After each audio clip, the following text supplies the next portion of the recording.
So tell us what it was like to be back in the Star Wars universe playing Rey. It was nerve-wracking being back playing Rey. I think the first time around was so fun, and it was everything happened so quickly that I didn't really hold many expectations. And then obviously because the reaction to the first one was really wonderful, but then suddenly I was like, expectations! So it was more scary, but being surrounded by a wonderful cast and crew obviously made that go away. And then it was just great. And how has the character matured, and what has she learned from? As of whether the film takes off, Rey has learnt nothing that the audience hasn't seen. And I think what's great is because we're picking up with her story right where we left off, she's asking questions that the audience are asking. So any sort of emotional growth she's having, the audience is having too. She's asking questions that other people are wondering. And I think it's great because anything she's experiencing, the audience is seeing. They're right with her there. Rey is a heroine that is adored by young girls, women, and guys that like badass heroines. And what are the attributes that make her a role model to all those people that love her? I think the attributes that anyone has that make people like them tend to be that they make other people feel good, that they try and do the right thing, and that they're nice to be around.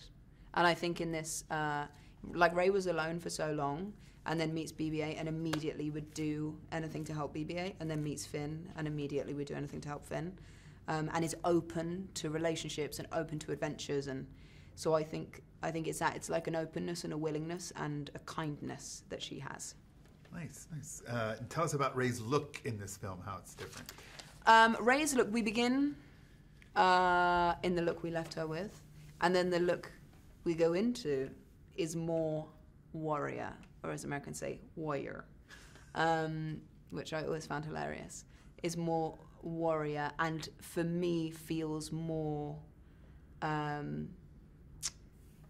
me it seemed more like the Kurosawa type of thing that Star Wars originally had so much of.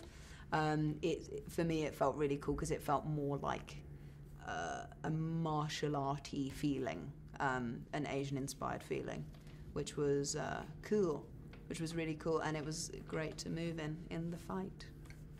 And the Star Wars films, the last one and this one, have amazing practical, detailed sets. What was it like to work on I hear more massive?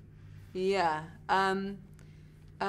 It was awesome to work on everything. Like my favourite, and Ryan's talked about it too, is actually being in Ireland, which is a set that obviously was worked on too, but it's just a natural set, which was so beautiful and wonderful to be at. And because we sort of started there, when you then get back to the set, you're already rooted in that place that you actually were.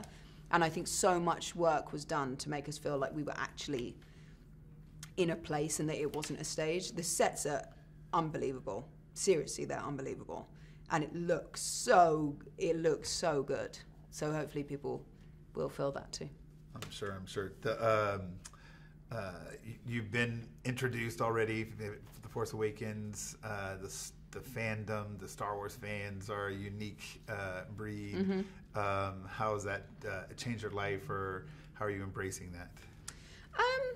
I think there's an awful lot that's wrong in the world at the moment, and to be part of something that people think is right is wonderful. And as an actor too, you couldn't really ask for much more. To be in something that everyone has a different opinion, everybody has a different story about where their love came from, about where their love took them for the Star Wars world.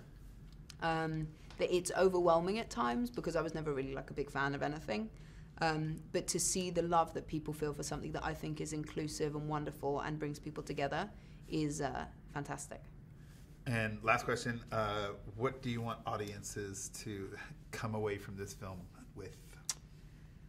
I think the beauty of Star Wars is that people take so many different things away from it. Like, ultimately it's a family story, but then some people prefer the ship, some people prefer the creatures, some people prefer...